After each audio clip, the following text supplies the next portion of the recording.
And I am happy today that a lot of the businesses are alive. My prayer is that Allah, inshallah, will enable you to continue to thrive. I know it's been hard. 2019, 2020 has been really hard.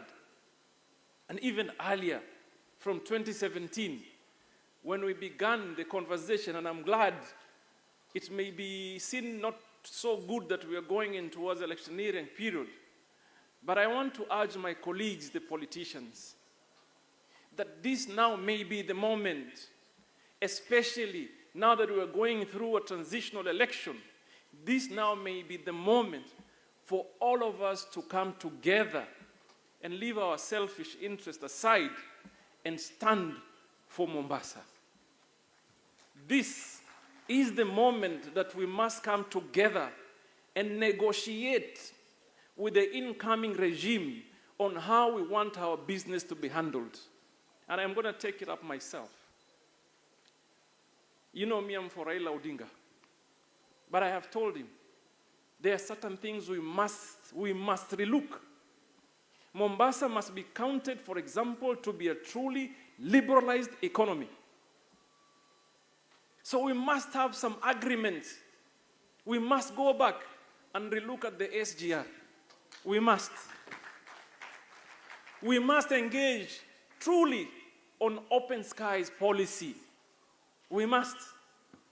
If we want to thrive, we're a tourism destination. We cannot year in, year out be begging some people simply to allow more flights to come. I'm seated there with my brother from Qatari Airline. He is struggling to get another flight to come to Mombasa.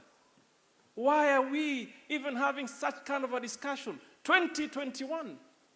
And therefore, as we are going to give out our votes, there has to be some specific agreements put in place for and on behalf of the people of Mombasa and the coastal region at large.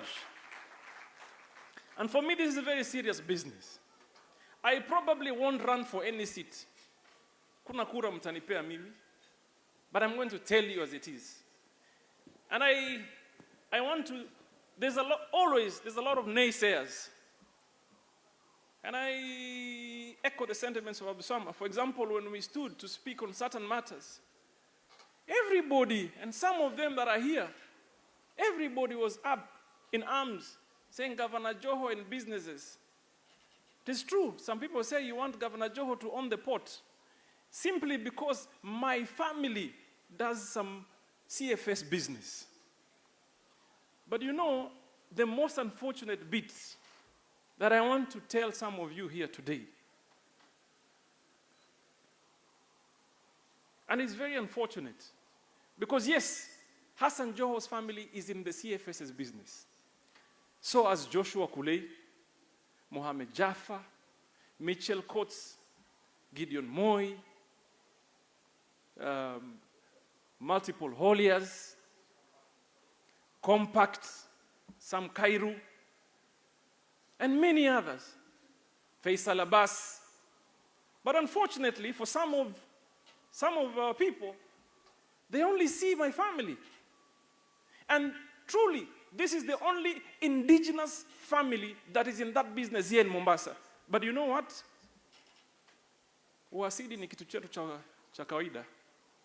And unfortunately, you want to attack, first of all, one of your own. So I want to encourage you, when we're having a conversation, let us have a candid one.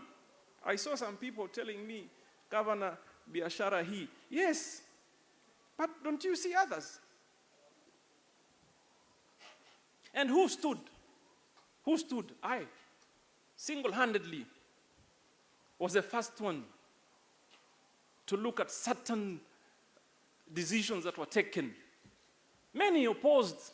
Many thought it was political. Many people made a lot of unnecessary noise. I shared with the public the contract that I felt at that moment that was wrongly negotiated. But you know, when you don't learn to seize some moment, tabaki tu ukipigia wengine makofi, my friend. So, only if we stood together at, the moment of need, then we can all succeed. I know leadership is not easy, and I understand. When you are criticized, sometimes it is because you are in leadership. But let's just be truthful about what we want to do, what we want to say, what we believe in. I and Honorable Badi here, when we welcome to the handshake here in Mombasa, I told Uhuru first some sentiments the first time we met. I told him, Your Excellency, leo nimeona GSU iko nyuma yangu. Nikasema, are we back to where we were? And then later on, ikatupita and showed us the way to the function. But our last encounter, we sneaked in with Badi, using Badi's wife's car, and we were met by a whole contingent of GSU that stopped us from going to some function simply because we were going to say what we believe is the truth. So yes, we're engaging. Yes, we need to talk. But where we are today, because it is electioneering year, I am telling you, my brothers, that those that are running for seats, differ on many things. But please, let us agree that we need to talk on the same language, same breath, same ideology, same strength when it comes to Mombasa.